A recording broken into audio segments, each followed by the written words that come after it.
Donc là, on va commencer avec une petite histoire. Petite histoire que Agmal rapporte. Quelqu'un qui s'est fiancé avec une femme, donc fiancé, c'est-à-dire qu'il lui a donné les kiddushin. Il lui a donné les kiddushin, donc c'est-à-dire qu'en réalité, alachiquement, il est marié, hein, c'est pratiquement marié. La femme, elle est chétive, tout ça. Merci beaucoup. Là, c'est froid. Ah, ça c'est bon. Et ce qui se passe, c'est qu'il y a des rumeurs qui courent, comme quoi sa femme, après le corona, elle sentait plus rien. Elle a perdu l'odorat. Une défaillance.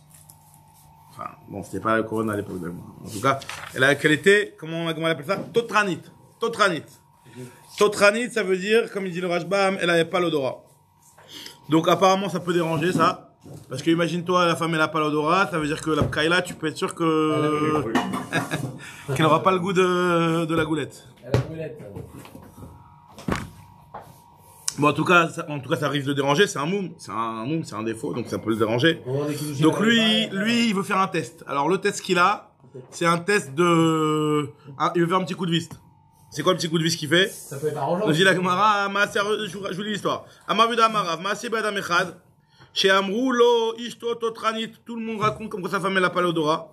Venichnas acharei le chourba, les bodka. Il rentre avec elle dans une chourba, dans une ruine, pour la tester.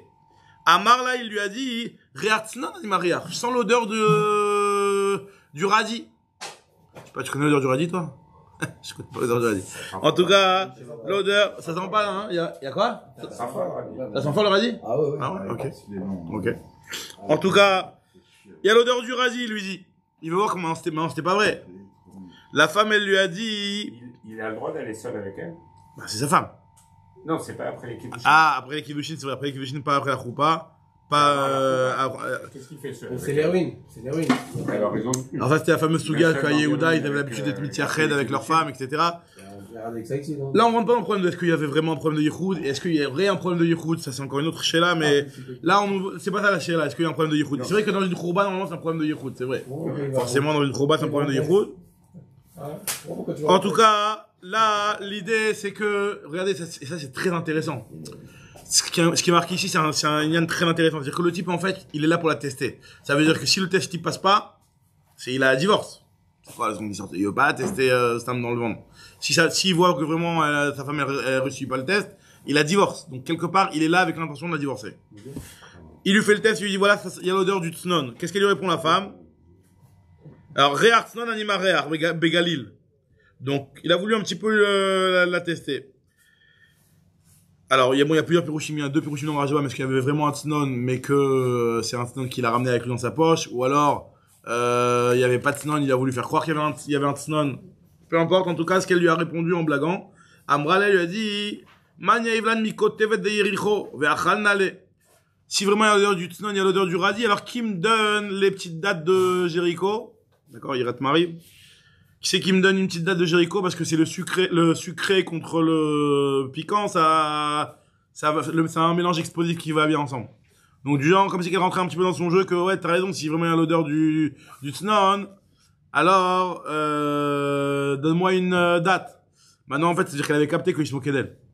Elle avait capté qu'il se moquait d'elle et entre guillemets elle sentait pas de tsnon du tout. Donc, qu'est-ce qui s'est passé? Nous dit Agmara, Nafal ala khurba ou meta. Il y a la ruine, qui était donc la maison qui était en ruine, elle s'est effondrée sur elle et elle est morte.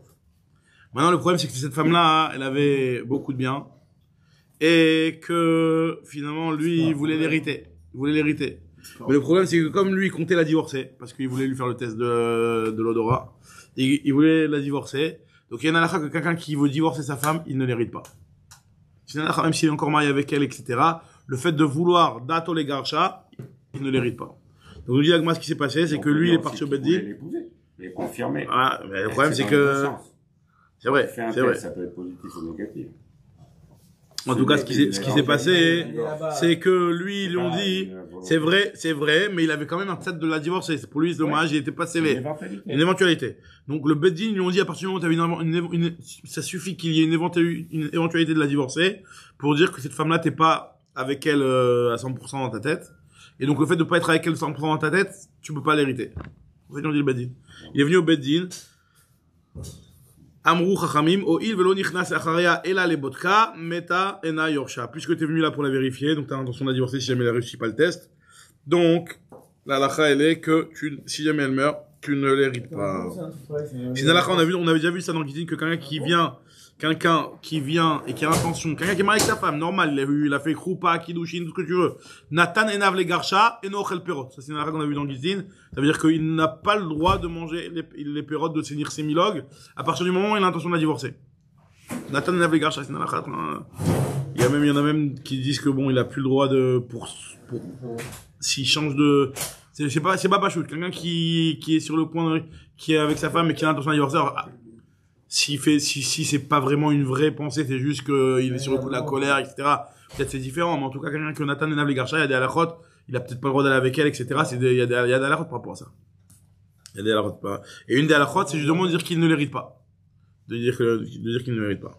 En tout cas, continue la Gemara et elle nous dit que, voilà, donc, lui, il a voulu hériter sa femme, et les Chachamim lui ont dit, tu peux pas l'hériter. T'as voulu la tester, donc t'avais l'intention de la divorcer. Nathan enav les garsha, c'était une éventualité de la divorcer, tu ne recevras pas la Yerusha.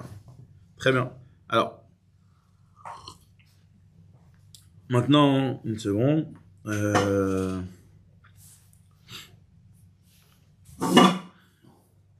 Ah voilà. Maintenant, ce que j'ai dit tout à l'heure, je rectifie une petite rectification, c'est que moi tout à l'heure j'ai dit qu'on parlait d'une femme qui était que Kiddushin et pas la Choupa. Hein.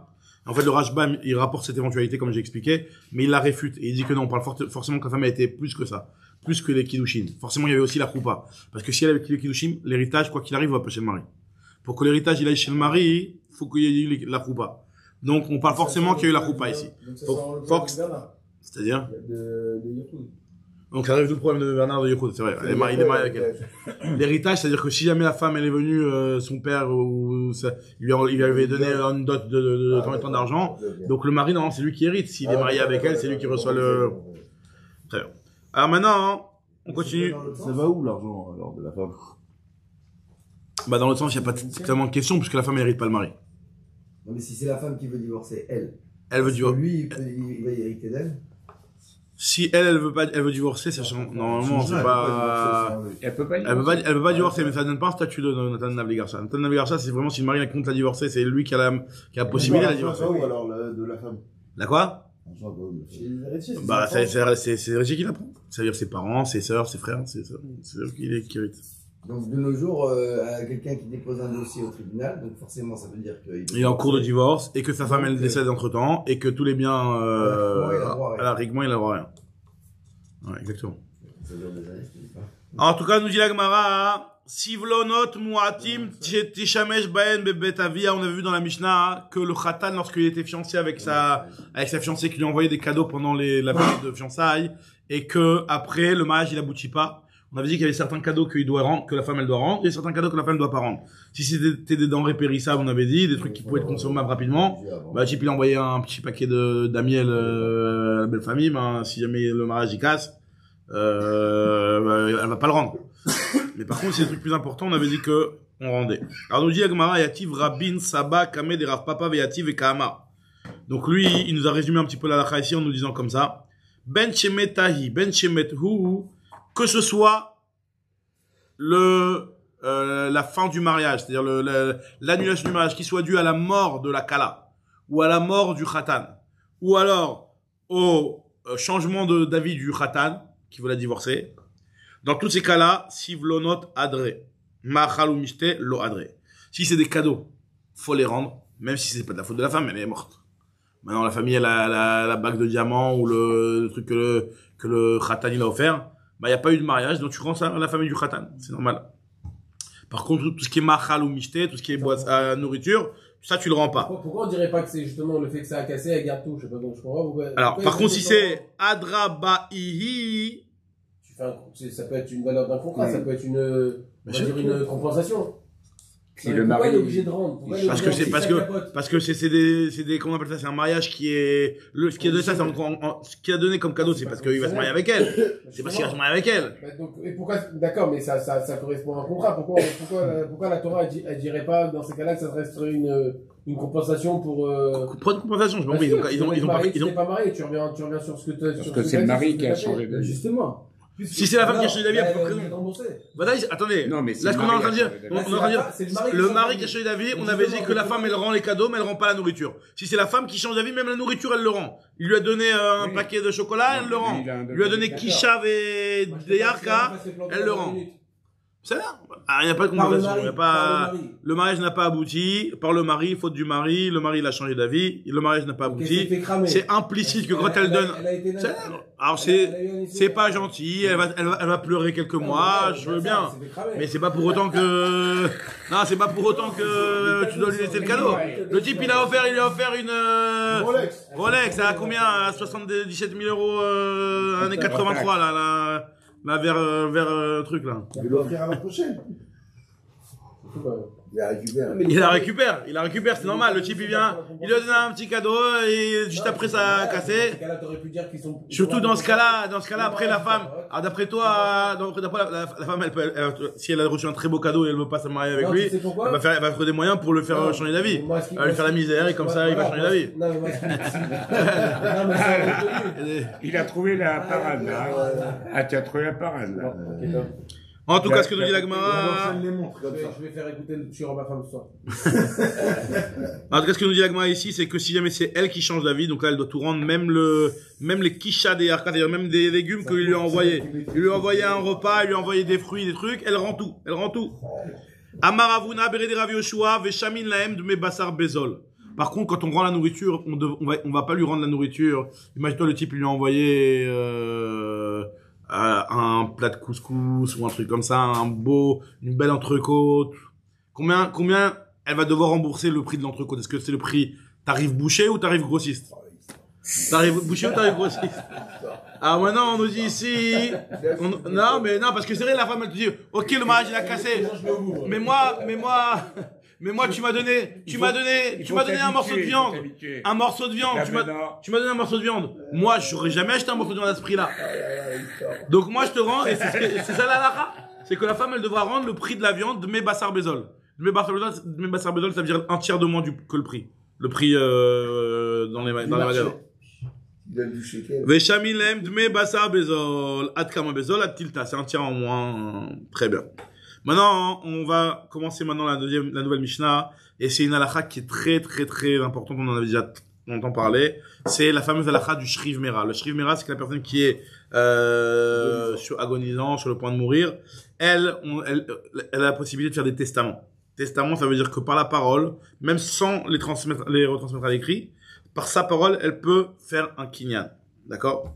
Maintenant, on va voir que ce kinyan-là, il n'est valable que lorsque il donne tous ses biens. Quand il donne tous ses biens, c'est-à-dire que vraiment il compte il compte mourir. Il sait qu'il va partir. Donc là, quand il a donné ça, il a utilisé la halakha particulière qui a été donnée au shriv mera. Le type, il est mourant. Il a donné tous ses biens. Ok, la Torah a dit que voilà un shriv. Enfin, on va voir si c'est un statut de matana. C'est un statut de matana, exactement. Voilà, c'est un statut de matana. Et alors, il peut pas. Normalement, un statut de matana, il faut qu'il y ait un kinyan. Pour que tu le passes et que la matana soit validée même sans kinyan. Kinyan, ça veut dire, faut que quelqu'un porte, faut que toi tu lui donnes, faut que tu lui écris, faut que tu. Il y a des règles de kinyanim qui doivent se passer normalement. Maintenant, un type qui est shriv mera, il y a pas ça. Pour que ça ne s'applique pas et pour qu'il n'y ait pas besoin de faire un kinyan, il faut que ce soit dans une situation où il donne tous ses biens. S'il donne tous ses biens sauf un terrain. Je comprends pas pourquoi tout. Il pourrait donner une partie et le reste laisser en héritage, normal. Pourquoi on a C'est vrai, mais le fait que lui maintenant il vient et dit. Je vois pas ce que ça change le fait que ce soit tout. Le fait que ce soit tout, ça veut dire que le type ce qu'il fait. Non. Le fait qu'il donne tout. Le fait. Non. Le reste, ça revient à mes héritiers naturels. Puisque c'est une matana. Mais il faut que le dise, c'est tout. Non, mais même ça. Non, oui. T'as raison. Non, si, il a raison. S'il le dit, si par exemple, il dit voilà. Si on parle de tous mes biens, ça, je donne tout à un tel, et c'est régi de partie. Il n'y a pas besoin de kinyan que s'il y a tout. C'est ce qu'il dit, non? Alors, regardez. Il n'y a pas besoin de kinyan que s'il y a tout. Alors, attendez, mais là, le truc que je suis en train de dire, c'est que si le type, il guérit après, hein. J'ai pas précisé. Là, on parle d'un type qui est shriv mera, qui est mourant. Le type, il s'en sort après. Le type, il est mourant, il a donné une matana. Il a fait une matana là. Normalement, on dit que comme il était mourant, sa matana, elle est valable par la parole. Maintenant, on te dit que si, quand lui a donné, c'est parce que lui pensait qu'il allait mourir. S'il se rétablit, sa matana, elle est annulée. Maintenant, elle est annulée, parce que lui, c'est comme s'il y avait une condition, que si jamais je m'en sors, je récupère mon argent. C'est ce qu'on appelait le umdanda, comme on verra dans la grande, on en avait déjà parlé plus haut. C'est que, même s'il ne l'a pas dit, on sait que lui, c'est ce qu'il pense. Et la preuve en est, tu vois bien, il a donné tous ses biens. Si le type, il est mourant, il a donné tous ses biens, c'est que tu vois bien que le type, il croyait qu'il allait partir. Mais ce qui est fou, c'est que Et donc, s'il croyait qu'il allait partir, il s'en sort, tout est annulé. Donc là, il est conditionné à ce qu'il crève. Mais en fait. Oui, mais c'est le. Tout le monde, la notion de tout le monde. il y a un jour, tout le monde. Non, mais lui, si c'est écrit, il n'y a pas de Il problème. peut très bien Maintenant, si imaginer le type- qu'il va mourir et si donner le la type- moitié de ses biens et laisser le reste aux Je héritiers. suis d'accord avec toi. Je vois pas où Je est suis le- d'accord avec toi, mais dans ce la cas-là, notion de tout. dans ce cas-là, on n'a pas la umdandat, que le type, il a fait ça parce qu'il pensait qu'il allait mourir. Et pourquoi Nous, ce qu'on a besoin, on a besoin d'avoir une, Il peut penser mourir et je suis donner la d'accord. moitié. Il peut, oui, c'est possible. Et alors Mais c'est pas aussi Que le clair Non, mais que dans un cas où le type, il a tout donné. comme il dit Je suis entièrement d'accord que c'est vrai, c'est comme il dit possible. Bernard, Le type, il veut donner à sa il femme veut- de ménage. Voilà, il veut donner un la truc. voiture. Voilà. Ok, alors là, il sent qu'il va mourir. Il sait que ses enfants, ils vont avoir tout l'héritage. Ouais, il sait que ça- Et eux, ils ça- vont ça- pas lui donner. Exactement. Alors, parce qu'ils sont disputés. Mais maintenant, est-ce que nous, on a une preuve de cette histoire est-ce que dans cette donation, je suis d'accord avec toi, il y a aucun problème avec ça. Mais est-ce qu'on a une preuve dans cette donation-là, telle qu'elle a été faite, que le type, il a fait ça parce qu'il pensait qu'il allait mourir? Non. Peut-être que oui, peut-être que non. Si, parce qu'il sait que les enfants, ils vont rien donner. Mais pas autant que si jamais le type il est venu, il a dit bon maintenant ça y est c'est terminé, je donne tous mes biens, allez toi, il ne laisse plus rien. Si le type il s'est rien laissé comme bien, c'est forcément qu'il pensait qu'il allait pas s'en sortir. C'est juste ça la différence. La différence c'est que dans un cas, c'est fort possible comme tu dis, mais c'est pas clair. C'est pas clair à 100%, donc il n'y a pas la umdandat. Parce que comme on avait déjà dit, les choses qu'il a dans son cœur, pour qu'on n'ait pas besoin de les préciser, il faut qu'il soit clair à 100%. Si jamais il y a ne serait-ce qu'un seul, le moins l'ombre d'un doute, ça ne marche pas. Donc voilà, regardez dans les mots de la Mishnah, Shriv Mera, chez Katav Kone Chatav Lacherim. Un Shriv Mera, donc une personne qui est mourante et qui a écrit tous ses biens à une autre personne. Donc il a donné ses biens, tous ses biens à une autre personne. Shier Kakakosh aussi, là, il s'est laissé pour lui, ne serait-ce qu'un terrain. Pour lui, potentiellement, ça peut être un de ses héritiers si jamais il meurt. Le fait qu'il s'est laissé un terrain, c'est peut-être que ça, on voit pas d'ici qu'il a fait ça parce qu'il allait mourir. Et donc si jamais il se rétablit, Matanato Kayemet, sa donation, elle reste valable. Elle reste donation. Et elle n'est pas annulée. Donc c'est juste ça l'histoire. Sa donation n'est pas annulée. Ah, le type va dire, oui, mais vous savez, moi j'ai donné ça parce que je pensais que j'allais mourir. On te dit, non, mais je te double, alors si tu penses que t'allais mourir, pourquoi t'as pas tout donné? Ah, il a dit, non, mais je pense que j'ai pas tout donné parce que la partie que je voulais laisser une partie de mon héritier.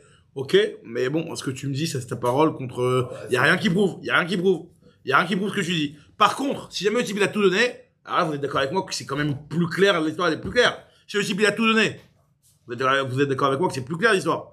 Le type il a tout donné, il se retrouve sans aucun bien, s'il s'en sort, d'accord? Non, mais on peut dire exactement le contraire. Hein. On peut dire il a tout donné parce qu'il voulait rien. Je dis pas le contraire qu'on peut pas dire, mais je suis en train de voir c'est quoi le plus clair.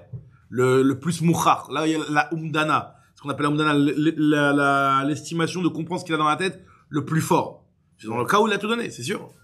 Alors, ce que nous dit ici la Mishnah. Maintenant, l'oshir kakagoshéu, et matanato matana.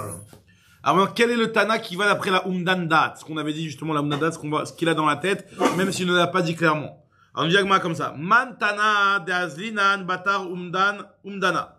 Quel est le Tana qui pense qu'on va d'après ce qu'il a dans la tête? Amar Rav Nachman, c'est Rabbi Shimon ben Menassia. Alors, on l'avait vu Rabbi Shimon ben Menassia il y a quelques jours. On dit l'Agmara, Rabbi Shimon ben Menassia, on l'avait vu il y a 2 semaines. Ok, alors nous dit Agmara, Amar Rav Nachman, Rabbi Shimon ben Menassia, et Tanya, Aré Shalar Beno Lemdina Tayam. Alors regardez cette histoire, on avait vu il y a quelques jours. Quelqu'un qui est parti en voyage. Son fils, il est parti en voyage, plutôt lui, etc. Son fils, il est parti en voyage. On vient et on lui prévient, on lui dit voilà, Veshama Shemet Bno. Il a entendu que son fils est décédé. Lui, il était dégoûté. Amad Vekatav Kol Nechasav Lacher. Il a dit bon, si mon fils il est décédé, alors il écrit tous ses biens, donation à telle institution ou à telle personne, peu importe. D'accord? Il l'a pas dit parce que son fils est mort. Mais, quelque part, c'est après la nouvelle que son fils est décédé et qu'il n'avait plus d'héritier qu'il a décidé de faire une donation à quelqu'un. D'accord? Donc, on comprend, quelque part, que c'est à cause des circonstances qu'il a donné. Maintenant, quelques jours plus tard, son fils qui se ramène. Vivant. En chair et en os, en bonne santé. Alors là, qu'est-ce qui se passe? Le type, il vient en bête, il dit, attendez, moi j'ai donné ça parce qu'on m'a annoncé que mon fils il était mort. Si on m'avait dit que mon fils, si je savais que mon fils était vivant, je n'aurais jamais, vous avez trouvé bien, j'ai pas envie de déshériter mon fils. D'accord? Donc on me dit la Gemara, c'est une marloquette. Il y en a qui disent, non, tu l'as pas dit. T'as pas dit que t'as donné ça parce que ton fils, tu parlais que ton fils est mort. Donc tu l'as pas dit, ta donation, elle est valable. Deuxième avis, c'est Rabbi Shimon ben Menassia, il te dit non, on va d'après Dana, on va estimer ce qu'il a dans la tête, le type. Et c'est vrai que quand on voit l'histoire, on comprend clairement, si on veut pas faire trop les gens qui font comme s'ils sont en train de pas comprendre, on comprend très bien qu'il a donné ça parce que il a entendu que son fils il était mort. Et donc ça, c'est l'avis de Rabbi Shimon ben Menassia. Donc la même chose dans notre Mishnah à nous, où quand le type il a donné, c'est bien à tout le monde, c'est parce qu'il pensait qu'il allait mourir. Donc c'est pour ça qu'on dit que si jamais il s'en sort, tout est annulé. Rabbi Shimon ben Menassia Omer, El Matana no Matana. Même là, parce que son fils il est mort, il peut avoir des descendants lui-même, son fils. Alors ça veut dire qu'il ne veut pas donner à ses descendants? On parle d'un cas où il n'y a pas de descendants. Il a personne. C'est un cas où il n'a pas d'autres enfants. Ouais. Je sais pas, c'est vrai que s'il a des petits-enfants, est-ce qu'on peut quand même comprendre que, comme il était tellement triste, alors il a voulu donner à quelqu'un d'autre, et bon, ses petits-enfants de les déshériter, c'est moins grave que ses enfants?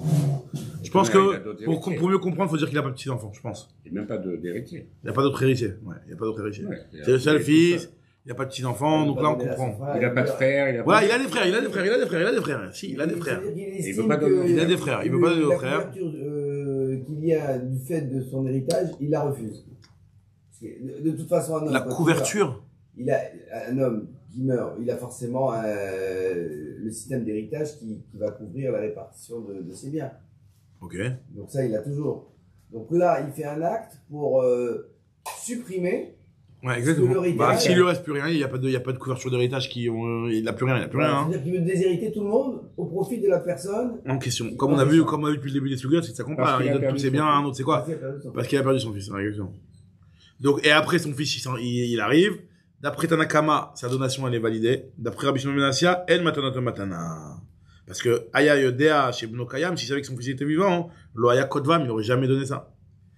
Nous dit Agmara, donc finalement, c'est Rabbi Shimon ben Menassia qui pense comme ça, qu'on va d'après ce qu'il y a dans la tête. Rav Sheshet lui dit, non, c'est Rabbi Shimon Shezuri. Il rapporte un autre cas de figure, c'est Rabbi Shimon Shezuri. C'est quoi le cas de Rabbi Shimon Shezuri? Il y a une braïta, où il y a marqué que Barishona Yomrim Ayotse Bekola. Je vous donne une petite question qu'il a dit ici, comme il y a marqué les Acher, ça sous-entend qu'en fait, justement, personne dans l'héritage. Parce que s'il voulait dire qu'il y avait d'autres frères ou d'autres enfants, il n'aurait pas marqué les Acher. Donc, il a pas de frère, même de frère, il en a pas. Il n'a même pas de frère, ça veut dire? Ou alors il n'a pas de fils? Il n'a pas d'autre fils? Le Acher ici, il a dit le Rav que ça veut dire qu'il n'y a aucun héritage possible. Il n'y a pas de grand-père. Non, ça veut dire quoi? Celui qui a perdu son fils, il n'a pas d'héritier possible? Oui, parce qu'ici, il dit Katab Kol. Nechassav Leacher.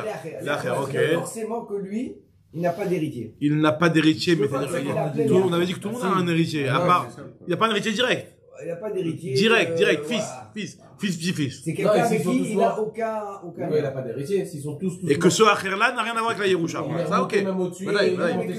À part ça, lui, il n'a pas de. Mais parce que, voilà, on parle le grand-père, on redescend après chez le cousin. Au troisième degré, le truc. Dans le système, là, que remonte le père. C'est ça. En tout, parce que nous, ce qu'on avait dit. Le fils qui remonte le truc, le père du fils et le. Comme toujours, l'héritier. Dire qu'il connaît. Très bien. En tout cas, ce qu'on nous dit ici, c'est que c'était Rabbi Shimon ben Menassia qui pense comme ça. Maintenant, Rav Sheshet, il nous dit qu'il y aura aussi Rabbi Shimon Shezuri. Et on va voir pourquoi Rav Sheshet, il a pas aimé le Rabbi Shimon ben Menassia. Il préfère apporter Rabbi Shimon Shezuri. Et on va voir pourquoi Rav Nachman, il a préféré rapporter Rabbi Shimon ben Menassia et pas Rabbi Shimon Shezuri.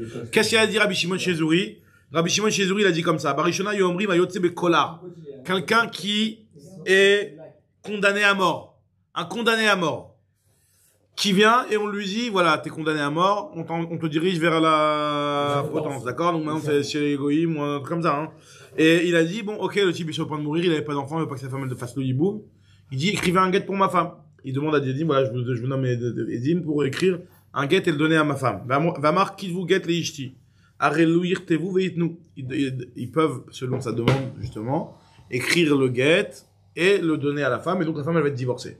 Maintenant, Chazrou Loma, et donc finalement, ce qu'il fait, c'est que même si après sa condamnation, elle est annulée, et que maintenant, est-ce que le guet, il est validé, ou alors on va dire que le guet, il a été donné que parce qu'il pensait qu'il allait être condamné à mort, Je te dis non. Dans un cas pareil, on écrit le get et le get il est validé. Juste une précision. Pour le Shriv Mera, il faut qu'il y ait une personne, deux personnes, des témoins. C'est quoi le système de. Pour la donation orale, Oral? 2 témoins. Il faut deux témoins. 2 témoins pour. Non, en réalité, pas forcément. Mais il faut 2 témoins qui vont témoigner de ce qui s'est passé. S'il n'y a pas de témoins, il n'y aura personne qui pourra témoigner de l'histoire. S'il y en a un, ça marche pas. Et s'il y a personne, ça pourrait marcher aussi. S'il y a personne, mais si tout le monde est d'accord que ça s'est passé comme ça. Par exemple, lui. Non, personne n'a pas pu entendre ses paroles. Mais admettons que lui, il a dit toujours ça. témoignage, c'est 2 personnes. Dans des moments, c'est 2 personnes. Et c'est des personnes qui sont dignes de témoignage. C'est-à-dire, ça peut pas être une femme, ça peut pas être. Et si c'est son frère, ça marche pas non plus. Pourquoi pas? Ah, je sais pas. C'est un témoin proche. Un témoin proche. Un Karov, peut-être pas, ouais, c'est vrai. Peut-être pas. Un frère, peut-être pas, ouais. Karov, c'est vrai qu'un Karov, il peut témoigner donc ici, c'est quand même pas n'importe quel témoignage. C'est un témoignage. Suivant le cas. Les règles de doute, quoi. Ouais, c'est un témoignage sur les règles de doute pour venir témoigner de cette histoire, ouais, exactement. Mais ça veut pas dire que sans les témoins, la matana n'est pas validée.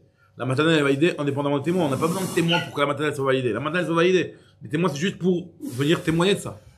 Pour rapporter l'histoire. Sinon, la matana, si on sait pas. Il y a 2 choses.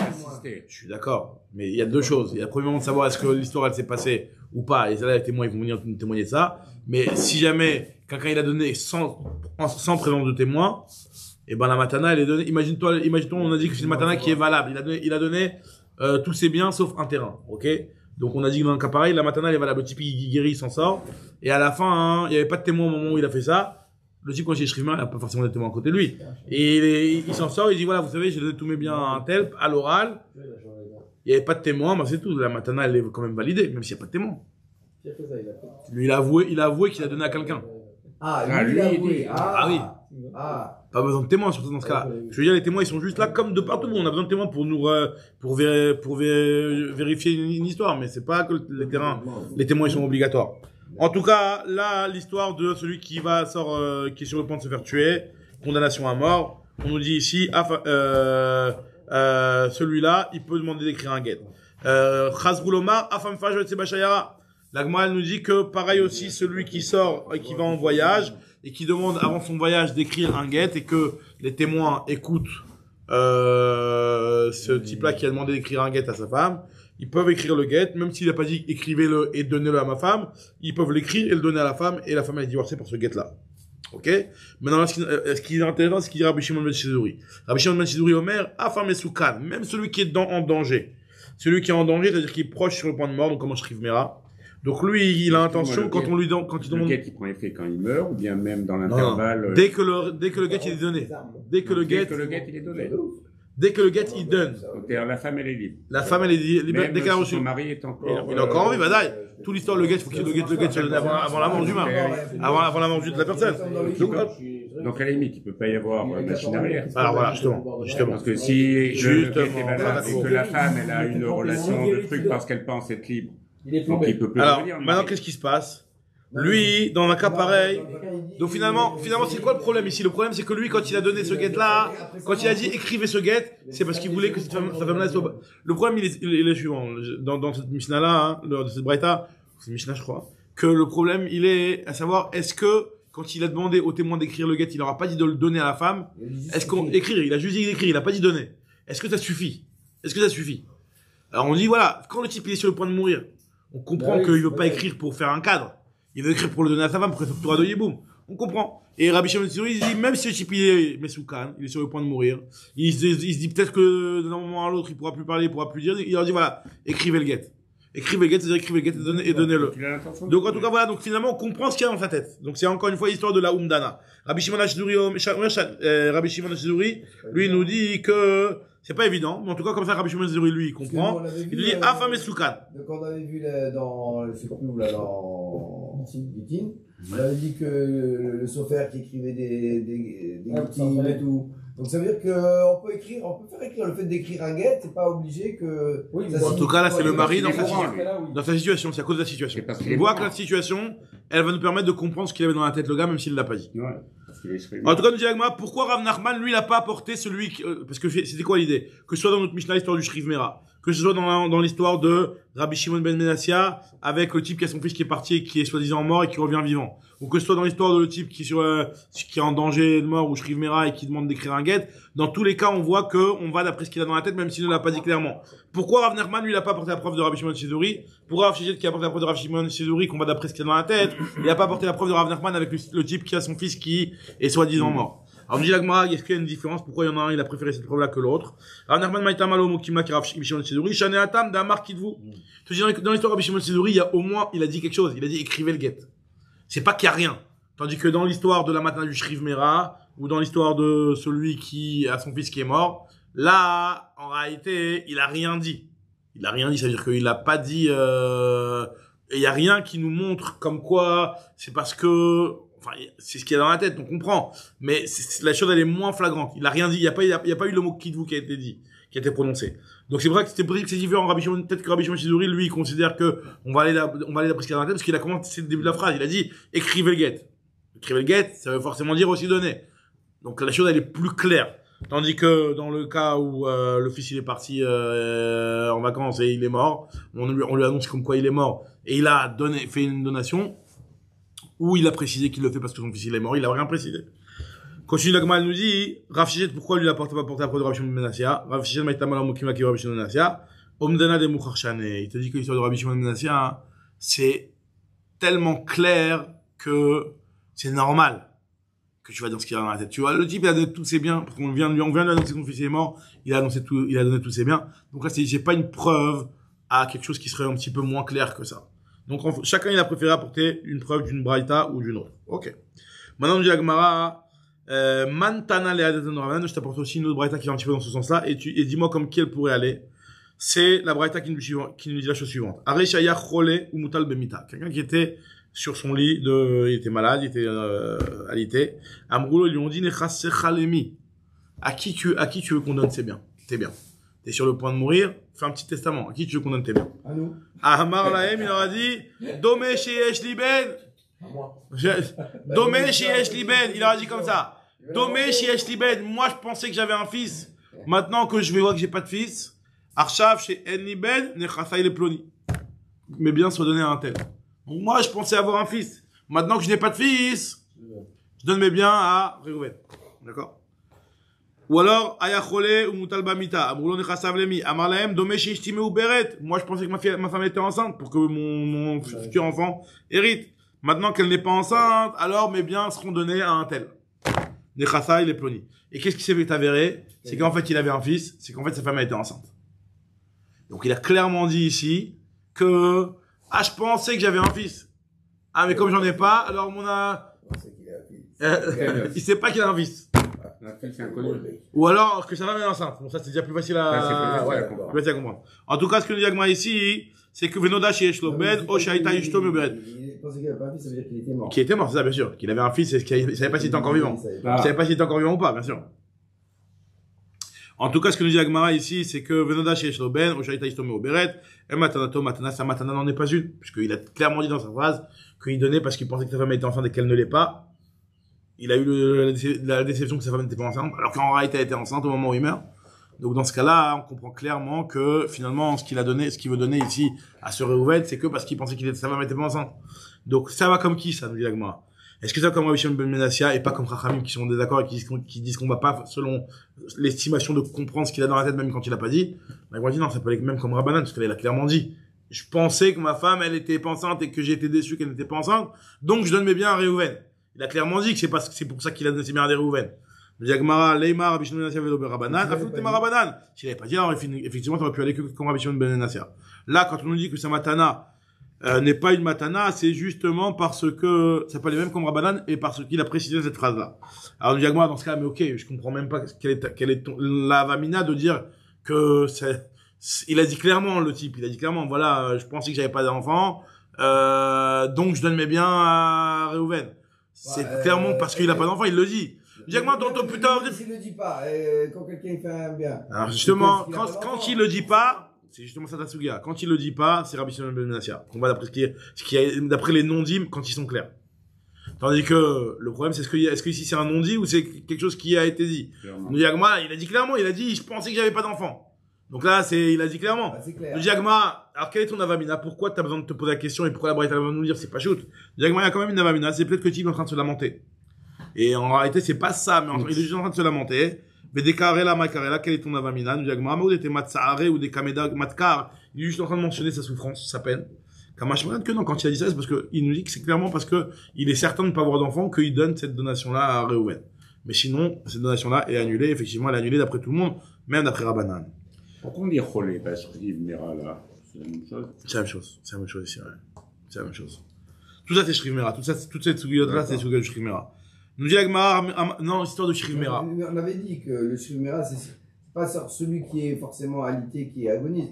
On a dit c'est quelqu'un qui sait qu'il a une maladie incurable, et qui va mourir bientôt, qui pour l'instant, dans les 2 semaines à venir, il a encore toute sa tête. Voilà, forcément, il a encore sa tête. Ça s'appelle. Il a sa tête, il a sa tête. C'est pas qu'il est agonisant.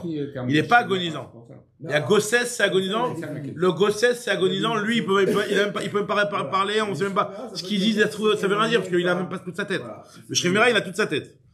En tout cas, ce que nous dit l'Agma ici, c'est que d'où sait-on que le Shrivmera, il peut faire une donation à l'oral, alors qu'à un moment, il faut toujours des actes d'acquisition. Il a dit que c'est arrivé ce cas. Alors. Il y a un type qui était riche. Ouais. Et arabe. Il a tout donné à Yeshiva. Voilà. Et un mois après. On lui dit c'est sa gré. femme est enceinte.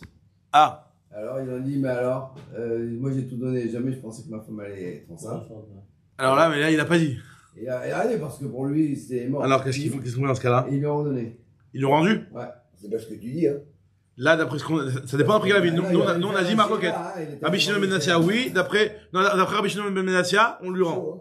Ouais. Donc, il faudrait dire qu'on tient la lara comme Rabbi Shimon ben Menassia dans ce cas-là, alors, ça voudrait dire. Moi, c'est ça. C'est intéressant. En tout cas, ce que nous dit l'Agma ici, c'est que, d'où sait-on Amar Bizera Amarav, Minaïn les Matanat Shrivmera, Shemina Torah. Alors nous, on avait vu que Matanat Shrivmera, c'est des Rabbanan, on en avait déjà parlé plus haut, et on verra que la conclusion, c'est que c'est des Rabbanan. Mais il y a des avis qui rapportent comme ce qui était Minatora. Le Rajbam, il dit le Tosfot, il dit que c'est pas vraiment de Minatora, c'est une asmarta. Sur des psukim, on va apporter des psukim où on a un petit peu une allusion à ça, que quand le Shrivmera, par la parole, par la simple parole, il peut faire acquérir ses biens à qui il veut. Nous dit Agmadou, on apprend ça. Il y a marqué dans la Torah, Ve'avartem et Nachato lebito. Yesh lecha avar acheret sheikazu. Il y a marqué que quand un type, il meurt, il a pas de fils, il a que des filles, et ben, vous ferez passer l'héritage à ses filles. Ça veut dire quoi? Ça veut dire que c'est les filles qui héritent. Maintenant, quand les filles elles héritent, elles n'ont pas besoin de faire un acte d'acquisition sur les biens du père. Ça hérite automatique. Donc, nous dit Agmad, on voit du mauvais avartem qui a été utilisé, qui est un petit mot. Bien sûr. Dans les droits. Donc, dans le cas où il n'y a pas de fils, dans le cas où il n'y a pas de fils, ils héritent les filles. Maintenant, nous dit l'Agmara que dans un cas pareil, vu qu'il y a marqué le mauvais avartem, qui est un mot un petit peu, un langage qui est utilisé pas souvent dans entendu dire donner l'héritage. Enfin, le Rajbam, il dit exactement c'est quoi le mot, soit le mot qui est en plus, soit le terme qui était employé, qui n'est pas un terme classique. En tout cas, on fait une dracha du mauvais avartem, qu'il y a un autre cas de figure, à part l'héritage, où ça se passe systématiquement sans faire d'acte d'acquisition. De là, on a une allusion à la matana du Shrivmera, qui peut se passer un petit peu comme un héritage où il n'y a pas besoin d'acquérir l'héritage, enfin de faire un acte pour l'acquérir l'héritage. Pareil aussi, quand un Shrivmera, quelqu'un qui est sur le point de mourir, il fait une matana, hein, par la parole, c'est validé. Et les garçons aussi, ils font pas de kinyan, non? Les garçons aussi. D'accord, mais il y a pas, parce qu'il y a marqué le mauvais avartem, on fait la dracha du mauvais avartem, qui est marqué pour les filles. Mais en réalité, c'est la même chose. On a le droit, avant de mourir, derrière, je donne à mon fils qui va donner lui. Je dis à mon fils de le faire, ou à ma fille, à l'aîné, c'est lui qui décidera. On peut le faire ça, bien sûr, on peut le faire ça. Par la parole, par la parole, on avait vu, il y a Rabbi Yochanan Broka, il y a la lacha, non, pour l'héritage, entre ses filles, entre ses enfants. Alors, de dire à son fils, s'il a son, alors, c'est pas fille aînée, alors, si c'est fils, c'est peut-être un problème, il faut faire un acte d'acquisition, ou à part si les Shrivmera. Si c'est une fille, de donner à la fille pour que la fille fasse passer au fils, ça, c'est même d'après Rabbi Yochanan Broka, c'est pas bon. Parce que d'après Rabbi Yochanan Broka, il faut que ce soit un des héritiers. Un des fils parmi les fils. Tu peux dire, je donne tout à un fils, et lui décide. Non, ouais, c'est, ouais, après si. En tout cas, ce que nous dit la Gemara, beaucoup trop pousse, non? Hein? Non, après, voilà. Ouais. Ce que nous dit la Gemara ici maintenant, donc, premièrement, on voit la preuve de Rabbi Zera, qu'on apprend maintenant Shrivmera, ve'avartem et nachalato lebito, yeshlecha ve'averet shikazu, ve'ezuz maintenant Shrivmera. Rav Nachman Amar Bravua lui apprend un autre passage, donc, untatem et nachalato le'achiv. Donc, encore un mot, un passage qui en plus vous donnerez l'héritage aux frères. Alors, il y a une autre donation qui est comme la donation de l'héritage. C'est-à-dire la matana du Shrivmera, Yesh lecha netina acheret shi kazu vezu zu matnas chimera. Rav Nachman, pourquoi lui a pas utilisé le pasuk de la fille? Moi, je pose une question, mais de nos jours, par exemple, en France, quelqu'un, il est soumis aux lois d'héritage de la France, on va dire. Et bon, il y a les lois d'héritage qu'on lit nous ici. Est-ce que c'est un conflit de... Est-ce que quelqu'un qui ne fait pas, il est revers la... Vadaï. Dina de Malchouta. Dina de Malchouta, dans ce cas-là, je pense pas que c'est applicable. Parce que dans un cas où... C'est une bonne question. Je vais pas dire n'importe quoi parce que c'est vrai que c'est une bonne question. Normalement, est-ce qu'on va dire que c'est implicite comme le Dina de Malchouta et que ça se passe comme ça? Donc c'est peut-être implicite comme s'il avait fait une donation, que ça... tel que le Dina de Malchouta, mais normalement, selon la Torah, l'argent, il revient au fils. Il n'y a pas de l'argent pour le Bechor double part, les autres simple part. Les filles, elles ont pas, elles sont juste nourries d'une partie des biens. Par exemple, j'ai jamais entendu en France, par exemple, un garçon qui prend double part. Voilà. Il a pris double part. Même si son père lui a pas il aurait dû le prendre. On aurait dû lui donner. Or, en fait. Si le père, il a rien dit, faut forcément que les autres enfants, ils acceptent de faire comme ça. Mais sinon, c'est le riouf que lui prend double part vis-à-vis de ce qu'on lit. Mais bien sûr. Ils donc peuvent pas prendre. Sinon, ça s'appelle qu'ils volent la part du Bechor. Ils sont 3 et lui, il doit prendre 2 parts. 50. Voilà, exactement. Double part, 2 parts sur 4. Exactement. 2 parts sur 4. Maintenant, si les autres frères, ils font les lourdeurs, ils disent non, en France, ça se passe pas comme ça. Tu me passes ils sont en train de voler le Bechor. C'est du vote. C'est pas eux. C'est du vote. Il faut Après. Donc, quand un frère, il dit bon, allez, moi, je partage avec. Mais faut voir, comme ça, je le dis, Misvara, mais faut vérifier. Je suis sûrement des post-kim, ils ont dû parler de ça. Faut voir dans les post-kim. Faut peut-être vérifier. Moi, j'ai fait comme ça, moi, je Je vais pas vous dire clairement. En tout cas, moi, je pense que c'est applicable. En tout cas, ce que nous dit la Gemara ici, c'est autre preuve pourquoi Rav Nachman, il n'a pas apporté la preuve de Rabbi Zera, etc. Et vice versa. Rav Nachman Maïta Malo Amar Ve'avartem, Aoumi Bayelek de Rabbi.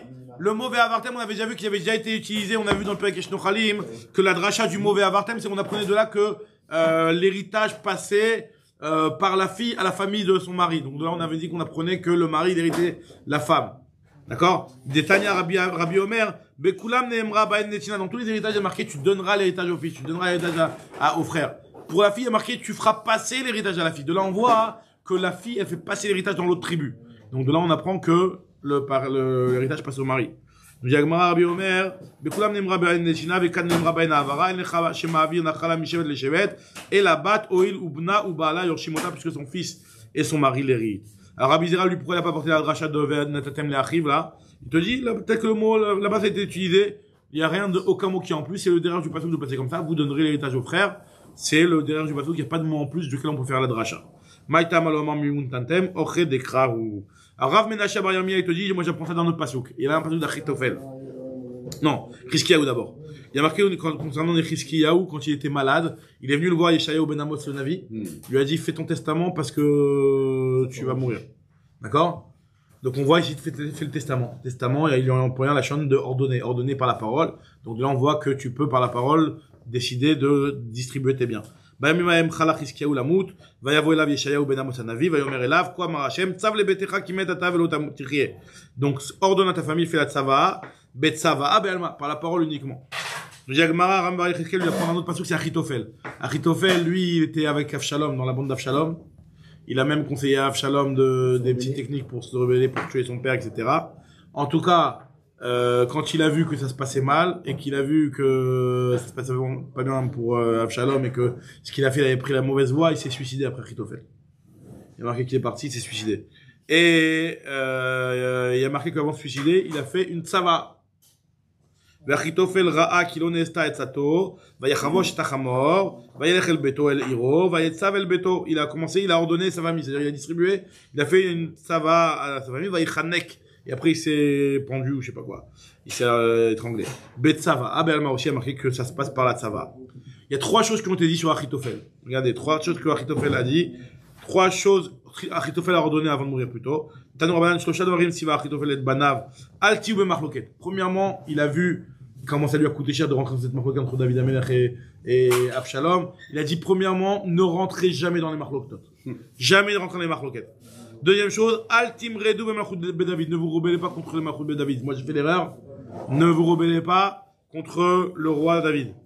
Et autre troisième chose, un petit conseil business, c'est que Yom Tov chez la Tseret Barour, si tu vois qu'à Shavuot, le temps il est beau, plante ton blé, t'es sûr que tu vas avoir la bracha. C'était à Shrizmera, parce qu'il allait se suicider. Il était pas malade. Chadak ou Baruch, exactement, c'est ce qu'ils disent les Rishonim. Chadak ou Baruch. Les Rishonim disent ça, qu'à partir de là, on voit ici que même si il était pas malade, mais qu'il était sur le point de vouloir la mort, c'est comme un Shrizmera. Alors, un déprimé, ça va être un Shrizmera. S'il est proche de la mort. Si, voilà. S'il a décidé de se suicider. S'il a décidé de se suicider ici. Radak, c'est vraiment ce qu'il dit. Elle a envie de le tuer, non, c'est pas. Alors, en tout cas, ce que nous dit ici la Gemara, elle a décidé de le tuer, non? Ah ouais, c'est ça. Troisième conseil qu'il a donné à Chitophel, c'est que, Shavuot ensoleillé, plantez le blé. Shavuot ensoleillé, plantez le blé. Yom Tov shel Yatzeret, Barour, Zarou Chitim. Parce que ça voudra la bracha. Il y en a qui disent Maroutra, lui, il te dit que c'est baloul, pas ensoleillé, mais baloul, c'est-à-dire mélanger nuage, soleil. Itmar Amrin Arde, Mishmed Rabbi Yaakov, lo barou barou mamash, lo baloul barou mamash. Et là, filou baloul verroir tzfonin nachavto, c'est barou. Même s'il y a des nuages et qu'il y a le vent du nord qui souffle, c'est considéré comme un temps éclairé. Et donc, tu peux planter, il y a la bracha, celui qui plante son blé à ce moment-là. Amar les Rabbi Abba, les Ravashi, Anan, Rabbi Yitzhak, Bar Avdimi, nous, pour planter le blé, on s'appuie pas sur ton histoire de Shavuot ensoleillé ou pas Shavuot ensoleillé. On a un autre siman, c'est le siman de Rabbi Yitzhak, Bar Avdimi. Si tu veux savoir comment faire quand ton blé, il pousse bien. Nous, qu'est-ce qu'il enseigne Rabbi Yitzhak, Bar Avdimi? Damar Rabbi Yitzhak, Bar Avdimi, Motsa e Yom Tov Achron Shel Chag. C'était à Sukkot qu'on veut vérifier l'histoire. À Sukkot, Motsa e Sukkot. Tout le monde regardait le feu du Mizbeach. S'il allait un petit peu vers le nord, il pendait vers le nord, c'est-à-dire qu'il y avait un vent du sud. C'était le vent, quoi. Le vent, exactement. Klapet Safon, Anim Smechim. Les Anim, ils étaient contents, parce qu'ils savaient que si jamais il y avait un vent de sud, c'est qu'il allait y avoir beaucoup de pluie, la récolte, elle allait pourrir, et donc, quand la récolte, elle pourrit, tu peux pas la garder en granger, parce que tout le problème de l'inflation et des prix, c'est parce que les producteurs de blé, ils les gardent, ils les sortent au compte-gouttes. Mais quand c'est quelque chose qui est très humide, un temps très humide, t'es obligé de tout vendre. Tu vends tout, forcément le prix il est pas cher, et donc l'anime ils étaient contents. Par contre, les balais bâtis, ils étaient tristes. C'est ce que nous dit ici. C'est ça, s'il y avait le truc qui pendait vers le nord, donc ça veut dire que c'était le vent du sud. Au balais bâtis, Matsevim, Pene chez Gishme, Shana, Merubim, il y a beaucoup de pluie, Perod, Markivim. Natak, la Pédarom, si jamais ça pensait, c'était vers le sud, alors là c'est l'inverse. Pas assez de pluie. Les animes, ils sont tristes. Bah, les bâtiments se mériment. Parce qu'il va pas avoir beaucoup de pluie. Les fruits peuvent bien se conserver. Donc, les bâtiments vont se faire du bénéfice. Maintenant, on attaque la Mizrach, ça allait vers l'est. C'est-à-dire, c'est un vent d'ouest.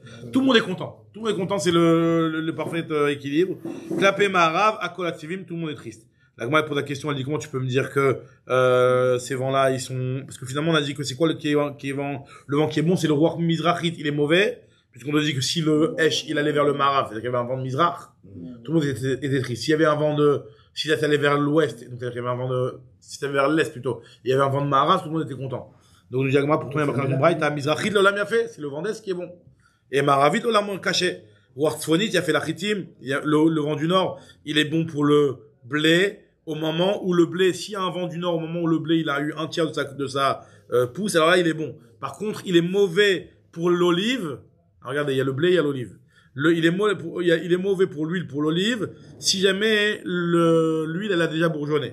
Et par contre, le vent du sud, c'est l'inverse. Il est mauvais pour le blé, si jamais il est arrivé à un tiers, mais il est bon pour les olives, lorsqu'elles sont arrivées, elles commencent à bourgeonner. Alors, Diagma, le siman pour se rappeler de ça, c'est que tu vois dans le Kodesh HaKodashim, là où se trouvait, dans le Kodesh HaKodashim, il y avait le shulchan sur lequel il y avait le pain. Le pain, c'est quoi? C'est le blé. Et il y avait la menorah sur laquelle il y avait l'huile. L'huile, c'est donc l'olive. Donc, pour le siman, pour se rappeler de ça, c'est en fonction de là où était disposé le shulchan, et là où était disposé la menorah. Le shulchan, il est au nord. Donc, c'est-à-dire que ce qui est bien pour le blé, c'est le nord. Tandis que Menorah Badarom. Le vent du nord, ça pousse la pluie vers le sud. C'est quoi le sud? Exactement, ouais. C'est forcément. Le vent du nord, c'est pas le vent qui va vers le nord, c'est le vent qui vient du nord. Le vent qui vient du nord. En tout cas, Nous dit la Gemara, donc finalement, opposé, la science opposée. Maintenant, nous dit la Gemara, On peut dire les deux choses. ce qu'on nous dit ici maintenant, Haï marbe d'idée, Haï marbe d'idée, le vent du nord fait pousser ce qu'il y a au nord. Au nord, c'était le shulchan. Donc le shulchan, c'est-à-dire le blé. Le vent du nord, il est bon pour le blé. Et le vent du sud, il est bon pour l'huile. Alors il y a une question, toi tu m'as dit, en tout cas ce qu'on voit ici, c'est que le vent d'est, il est bon, le vent d'ouest, il est mauvais. L'inverse de ce que tu me dis dans la première braïta, nous dit que moi ça dépend. Eretz Israël Bavel. Lokashia, Alan, Valéou. Ok. Tanya Abba Shaul Omer, Yom Tov, juste, on va terminer sur ça, pour tourner la page, histoire de dire qu'on a un petit peu avancé. Abba Shaul lui a dit, voilà, elle est plus petite, c'est pour ça. Abba Shaul Omer, Yom Tov chez la Tseret, Barour, si jamais à Shavuot, il fait beau, Siman, il a fait les kosh Nakula. C'est un bon siman pour toute l'année. Amara Vevid, Ayom Akama de Reshata, le jour de Rosh Hashanah. I Khamim, si il est chaud, toute l'année, elle va être chaude. Kula Shata Khamima. I Karir, si il est froid le jour de Rosh Hashanah, Kula Shata Karira. Alors, qu'est-ce que ça nous change?